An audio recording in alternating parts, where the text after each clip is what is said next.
Alors, les acquis en sommeil, ça dure combien de temps? As-tu une idée? Ben là, moi, je pense qu'il y en a pas. Ça dure jamais. Ça dure jamais. Heureusement. Pourquoi ça dure jamais? Ben, parce qu'on est des êtres évolutifs. OK, puis parce qu'aussi, ce sont des acquis. Ouais. OK, parce que la polarité de acquis, c'est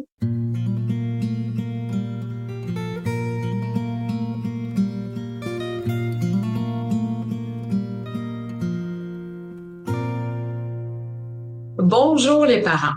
Aujourd'hui, on va parler des acquis de sommeil. La question que je me fais souvent poser, c'est combien de temps ça dure des acquis en sommeil? Salut Karen. Salut, maman. Alors, je me présente, Brigitte Langevin, experte en éducation sommeil depuis 24-25 ans. Alors, le but du balado, c'est vraiment de vous parler du sommeil, de percevoir le sommeil au-delà des stratégies. Des fois, je me demande si je devrais pas dire salut, Brigitte. Voir comment je me sens en disant ça serait cool. Pourquoi pas? Ouais. Parce qu'il y en a un qui appelle leurs parents par leur prénom. Oui, il y en a qui appellent leurs parents par leur prénom. Donc, moi, je m'appelle Karen Langevin-Beiner. Je suis coach en programmation neurolinguistique et j'ai fait du coaching relationnel.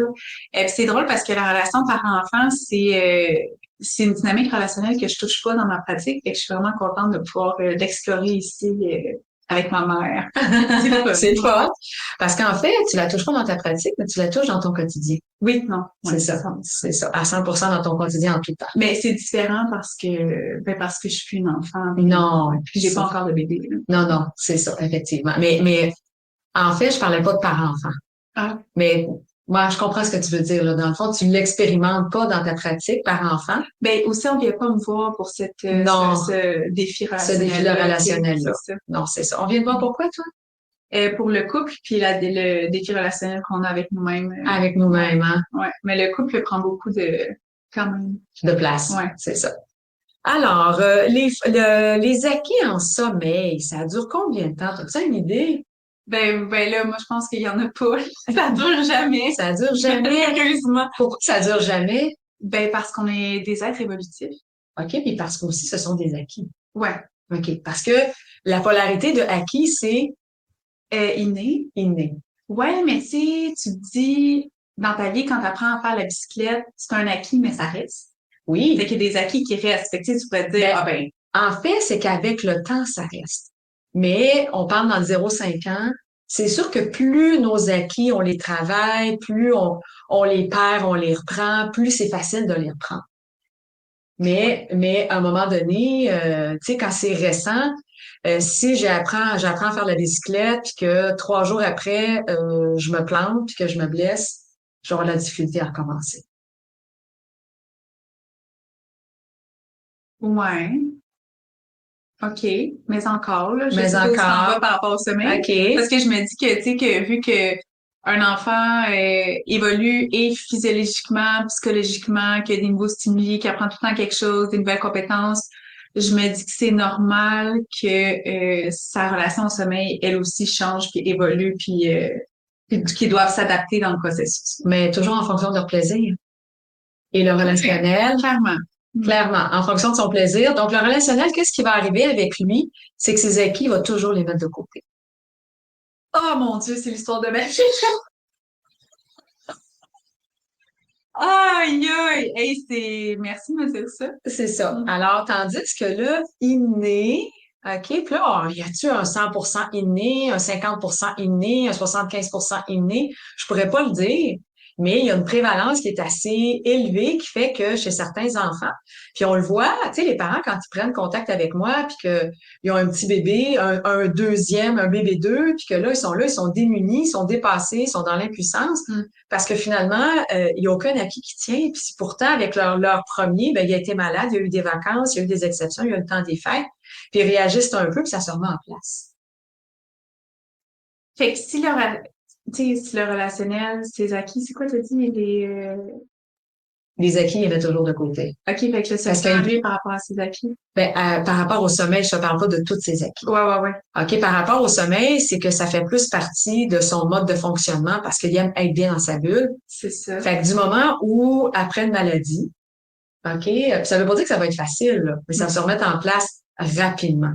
Tu sais, des fois, les parents disent, mais ça prend juste 24 heures, tu sais, on a corrigé un petit peu son horaire, on y était moins souvent, puis le lendemain, c'était réglé. Alors, les acquis vont revenir beaucoup plus rapidement, puis ça donne l'impression que c'est pas des acquis. Les parents sont là, ben c'est inné. Alors que c'est sûr que c'est des acquis parce qu'il a dû l'apprendre, mais dû à qui il est, dans sa personnalité en tant que solitaire, ben ça va revenir beaucoup plus rapidement que le relationnel qui aime être de l'autre. Puis on en parle dans la saison 1, si jamais vous voulez avoir un peu plus de détails sur le relationnel et le solitaire. Oui, parce que ça prend beaucoup d'espace dans le au-delà des stratégies, là, Oui, ce c'est ça. concept-là. Dans la saison 1, c'est les 2 P. Alors, les 2 P, je me rappelle pas comment on a fait le titre, mais dans l'épisode qu'on parle des 2 P, alors c'est là qu'on parle plus de ces polarités-là, de solitaire et de relationnel fusionnel. Ouais. Alors, c'est sûr que c'est pas dans tout, là, tu sais, je veux dire, le relationnel qui se relationne avec sa bouffe puis qui est gourmand, ben, il va toujours avoir plus de facilité à manger. Peut-être que le solitaire qui, lui, ben, il est bien dans sa bulle, puis que la sensation de la faim, ça ne le dérange pas, là. Alors, il va falloir toujours le ramener, le ramener, le ramener. Mais à un moment donné, c'est sûr que ça va devenir plus facile. Mais il y a des parents qui me disent, qui croient, ah, ben, OK, fait là, écoute, il y a 8 mois, je fais appel avec toi, puis là, ça va être réglé pour la vie. Et que non. Ouais. C'est pas tant un couple d'amis, mais c'est un ancien collègue que j'ai vu récemment. Il est venu me visiter au centre d'escalade. Puis lui, il a un bébé, je sais plus à combien de mois il est rendu, mais ça a été quand même assez facile. Elle a fait ses nuits vraiment rapidement. Ouais. Puis là, il pensait qu'il y avait une bonne dormeuse, puis tu sais, que c'était réglé. Puis là, finalement, ben, après un pic évolutif, là, c'est comme, ça avait changé complètement. Puis là, ben, ils ont gagné une consultation avec toi. Ils vont bientôt t'appeler, qu'elle me dit, là, qui me dit, mais, ouais, j'ai trouvé ça intéressant, comment, il était comme, ah, ben oui, nous, ça a été facile. Puis là, pouf, genre, il s'est rendu compte que ça allait toujours changer. C'est ça, c'est ça. Ouais. Alors là, c'est le fun parce qu'il y a eu un pic évolutif, comme tu dis. Alors, c'est sans doute le pic des 4 mois. Ouais. Il est plus jeune, le bébé est jeune. Mais la bonne nouvelle, moi, je sais que c'est une bonne dormeuse, juste avec ce que tu m'as dit. Le bébé qui rapidement, dès la naissance, va accepter les nouveaux éléments extra-utérins. OK, il dort plus à l'étroit, dans le mouvement, plein de bruit, bar open, comme j'aime le dire. Que là, c'est ça, il dort vraiment sur un petit lit qui bouge pas, tu sais, puis que le parent l'a pas toujours dans les bras, fait qu'il n'y a pas toujours le cœur du parent qui entend, il n'y a pas toujours à l'étroit, il n'est pas toujours dans le mouvement. Il se retrouve dans un à plat, sur le dos, OK, puis que ça bouge pas, puis il est pas emmailloté, ou ça dépend. Au début, il est un petit peu, mais qu'à un moment donné, il est désemmailloté, puis qu'il glisse là-dedans tout seul. Ben, c'est sûr que lui, c'est plus simple. Ouais. C'est drôle comment ça m'a explosé le cerveau, là, ce que tu viens de dire par rapport au relationnel qui met ses acquis de côté. Pour le solitaire, que je pense que il y a une certaine, ben là, tu sais, pas ça n'a pas rapport avec les bébés, là, OK. mais une certaine peut-être rigidité au sens où il va vraiment que coûte garder ses acquis, peut-être. Là. Puis je trouve ça beau, la complémentarité des deux, au sens où ma force, c'est de m'adapter, ça peut être aussi une très grande faiblesse, mais tu sais, d'expérimenter, de m'adapter, de trouver des nouvelles affaires. Mais ce que j'ai dû faire dans ma vie, c'est être capable de dire, ah ben ça, c'est mes limites, tu sais, comme ces acquis-là sont non négociables, sont tellement importants pour moi. Versus le solitaire qu'il faut qu'il y ait un peu plus de flexibilité. De souplesse, de flexibilité, Je trouve ça vraiment intéressant. Puis dans les parents, on les reconnaît, là. La mère qui est solitaire en matière de sommeil est rigoureuse. Ouais, c'est ça, rigoureuse. Rigoureuse, puis c'est aidant dans les premières années, même pas semaines, moi, dans les premières années de vie. Mais le parent qui est beaucoup plus relationnel, il y a beaucoup plus de flexibilité. Oui, c'est ça. Ben, des vacances avec un relationnel, ouais, là aussi, ça se peut qu'ils apprennent le bord plus facilement, puis c'est pas des parents qui vont être routiniers, tu sais, si, mettons, c'est la maman qui prend le leadership, mettons, par rapport au sommeil. Alors, par contre, tu sais, oui, c'est sûr qu'au day-to-day, le solitaire tire plus son épingle du jeu parce qu'il y a une rigueur qui est plus en place. Ouais. Mais quand arrive le temps des vacances, le temps des fins de semaine, le temps des soirées, et que là, le solitaire a de la misère à décrocher, c'est ça. à avoir de la flexibilité parce que il veut conserver ses acquis, puis il veut même que ça devienne inné, là, ouais. Une seconde nature, là, tellement. C'est ça. Alors, ce qui fait que le sommeil de tes copains, de tes amis, dont ça s'est placé facilement, puis qui croit qu'il y a une bonne dormeuse. Alors là, l'enfant a un pic de développement, un pic de conscience, et c'est sûr qu'elle a mis ses... Oui, c'est un pic de conscience, de conscience relationnelle. Ah, OK, je comprends. C'est ça, un pic de conscience relationnelle. Et ce qui fait qu'elle a plus le goût de connecter avec l'autre au lieu de connecter à soi, parce que c'est un être humain. L'être humain est relationnel. C'est ça, avant aussi, là, même si on a beau avoir un mode solitaire, je suis relationnelle on est aussi. des êtres de meute, là. On se tient en gang. On se tient en gang, c'est ça. T'sais, on aime le couple, on aime la famille, on aime nos amis, on aime les soirées, on aime surtout les parties. survit, tu sais, je veux dire, mettons, si on recule, tu sais, le solitaire, il allait pas survivre longtemps. Là. Non. C'est comme la communauté était vraiment là au service de la survie de l'espèce. Si tu te faisais rejeter du groupe, bonne chance. Bonne chance, parce que ta vie est en jeu. Ouais, là, c'est okay? ça. Alors, effectivement, donc c'est sûr que on est relationnel aussi. Alors, cette petite cocotte-là qui s'éveille à ses parents, qui sont de plus, à réaliser, qui sont de plus en plus agréables, chaleureux. Oui, c'est vrai que ça, tu sais, là, quand ils commencent à faire des sourires, puis là, on est tellement gaga quand ils font des sourires. C'est ça, puis que là, tu sais, ils te regardent droit dans les yeux, puis qu'ils veulent te charmer. Ouais, c'est ça. Fait que c'est sûr que nous, on en rajoute, puis là, ben, eux, ils en rajoutent. À un moment donné, le sommeil devient secondaire. Alors, même l'enfant dont le sommeil était inné à la naissance, tu dis, hey, nous autres, on se tape les bretelles, ça va bien. Ouais. C'est qu'à un moment donné, c'est pas un long fleuve tranquille. Mais la bonne nouvelle, c'est que ça revient rapidement.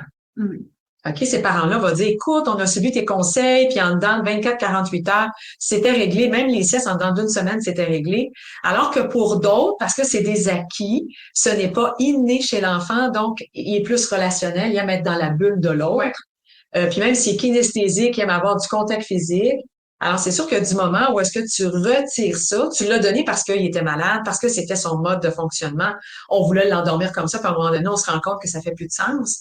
Alors, c'est sûr, juste tantôt, là, j'ai une famille que j'accompagne, puis le petit bébé a 2 mois et demi, là, puis j'observais la maman, puis elle était son bébé, puis tu sais, il s'accroche déjà dans le décolleté. Il y a 10 semaines. Ah ouais, hein? Dans le décolleté de la maman. Relationnel au bout. Oh, relationnel, il va la flatter. Puis là, mais quand il s'est mis à pleurer avant qu'elle l'allait, puis quand elle l'a pris, il s'est levé la tête, le corps. Oh.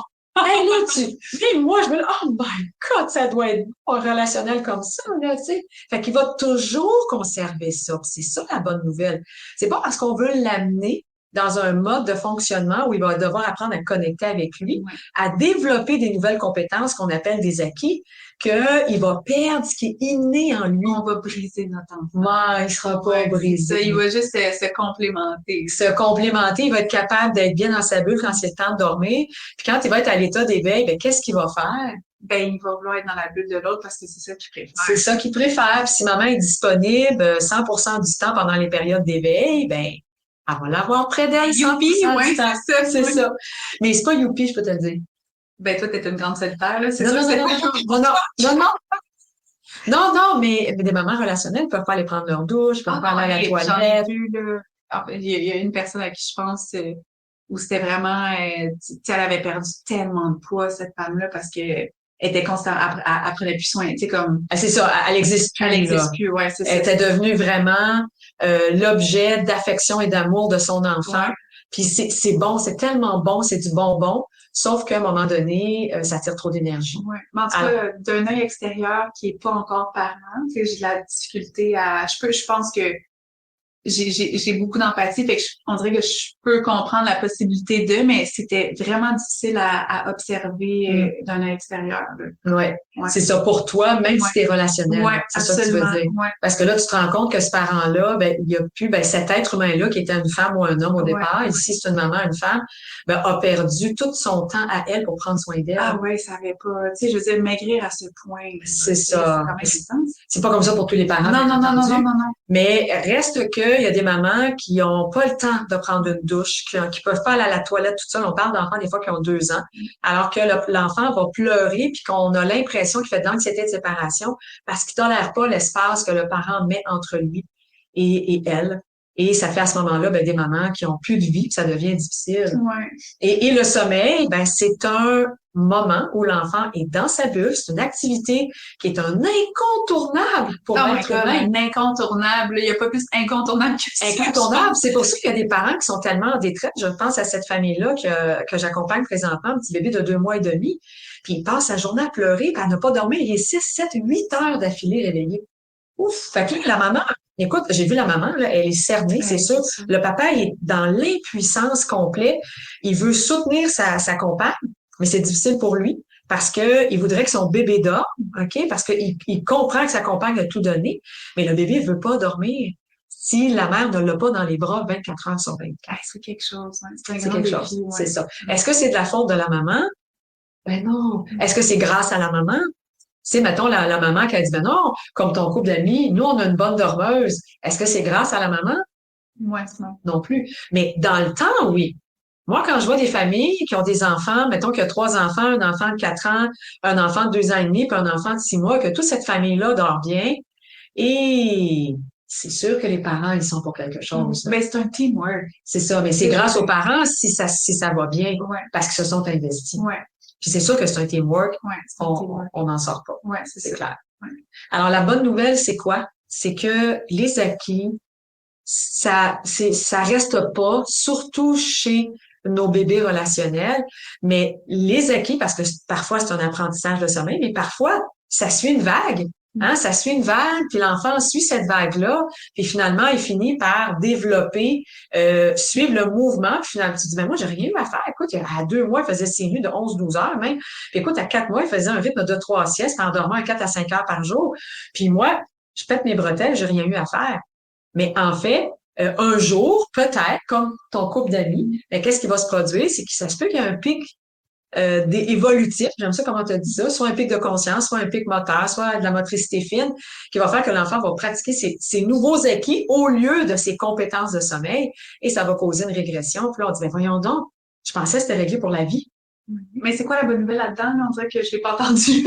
C'est bon, merci, parce que je me suis éloignée. La bonne nouvelle, c'est que ça revient tout le temps. OK, c'est ça. Les parents sont comme, OK, mais où la bonne nouvelle? C'est que ça va revenir, mais c'est plus ou moins long parfois. OK? Donc, chez mon enfant relationnel, ça peut mettre toute une semaine avant de le revoir bien dormir durant la nuit. Puis dès la 3e nuit, une nette amélioration, peu importe la stratégie. Mais chez mon enfant qui est solitaire, ben en 48 heures, les parents sont ah wow, je suis bon. Non, non, non, non, c'est pas grâce à toi. C'est parce qu'ils aiment dormir. Mais si dans le temps, ça se maintient, hein, il y a eu l'Halloween, il y a eu le temps des fêtes, il y a eu les vacances, oui, il y a eu des régressions, oui, c'est revenu, ben c'est grâce aux parents. Les parents font ce qu'il faut pour maintenir les compétences en place de chacun de leurs enfants. Eh mon Dieu, moi étant relationnel, on dirait que je vois tous les défis d'avance. C'est vraiment le fun à... C'est ça, mais est-ce que ça décourage ou ça t'encourage? Ben, c'est drôle hein, parce que à la saison 1, clairement, je voulais pas d'enfant, pas du tout. Puis là, il y a quelque chose qui s'est passé, je sais pas, en parlant, peut-être dans sa fête de Noël, ou je sais pas trop, on dirait que c'est revenu. Puis là, ben, c'est comme, ça me décourage, ça m'encourage en même temps, tu sais. Okay. Ouais. Mais j'aurais tellement aimé ça, moi, que quelqu'un me dise l'heure juste. Ah non, clairement. L'heure juste, tu sais, c'est un petit peu comme l'accouchement, tu sais. Je me rappelle, j'ai suivi mon cours prénatal avec ton père, puis la femme, elle a accouché dans le sourire, là, tu sais. Je sais pas si c'est encore comme ça, les films. Les petites, ce qu'ils nous mettaient comme petits films, là, c'est des petits films, là, pour nous le montrer. C'est impossible. C'est comme, c'était pas ça ma réalité. OK, j'ai pas crié comme une déchaînée, comme j'ai entendu d'autres, mais j'ai pas souri, mais pas une fois, là, à part quand on m'a mis mon bébé sur moi, là, mais en dehors de ça, puis j'ai aimé ce que ma mère a dit. Ma mère, elle m'avait dit une seule chose. Elle dit, avoir un bébé, je vais te le dire, là. Elle dit, c'est comme essayer de faire passer un piano par un hublot.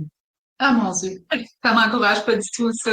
Oui, mais moi, je savais que c'était un hublot, OK? Là, j'étais là, OK. Un peu comme toi, là, OK? Oui. OK, ça sera pas facile, mais je trouvais qu'il y avait pas assez d'informations autour. Ouais. C'est vrai que là, il y a beaucoup plus, tu sais, je veux dire, il y a plus de ressources, là, mais c'est Mais on laisse, tu sais, avec Facebook puis les fils d'actualité, tu vois juste les belles affaires. T'as l'impression que ça va toujours mieux chez les autres, alors que c'est une fraction de seconde. Ouais. Hey, dans cette famille-là, regarde, ils mettent souvent des publications, ça a l'air de toujours bien aller, mais c'est pas vrai. Ouais, c'est ça, c'est pas vrai. C'est pas vrai, il y a c'est pas la aussi, réalité. le fait que, tu sais, ça m'a hit, ça, comme prise de conscience que les moments de transition, c'est tout le temps les moments les plus inconfortables, Oui. que ce soit dans l'histoire de l'humanité ou dans la vie d'un individu. Mm-hmm. Puis je me dis, avoir un enfant, c'est une constante zone de transition. Fait que, tu sais, comme l'adaptation, de la résilience, tu sais, je pense que tapez-vous dans le dos, les parents. Là, moi, à chaque fois, j'entends des défis de parentaux, puis tu sais, les bonheurs aussi, là, on s'entend, oui, je les mais entends oui, tous, mais là, oui. les deux côtés de la médaille, mais Mais oui. je me dis, mon Dieu, ouais, mon Dieu, je veux dire, les Mais bonheurs. c'est tellement bien nommé parce que les transitions dans la première année, il y en a Ouais, tellement. mais il y en a tellement. Hey, il passe là il sait pas se tenir à il marche ou à peu près. Ouais. Là. Hey, sais-tu comment il y en a Année et demie, là, ouais. C'est ça, année et demie, là, dans les premiers 18 mois, c'est énorme. Ouais. Puis C'est dur parce que là, ce que tu connais, tu lui dis bye-bye, mais c'est pas encore complètement parti. Mais là, ce que tu connais pas encore arrive, puis là, t'es comme dans l'inconnu total. C'est vraiment une zone. c'est ça. Tu sais, comme là, il a besoin de boire la nuit, puis là, tout à coup, il prend du poids, il en a plus besoin, mais là, la transition, tu l'as pas vue. Puis là, ben, oups, tu te retrouves avec plein d'éveils la nuit. Tu te dis, qu'est-ce qui s'est passé? Comment ça fait qu'on s'en va pas par en avant, on recule?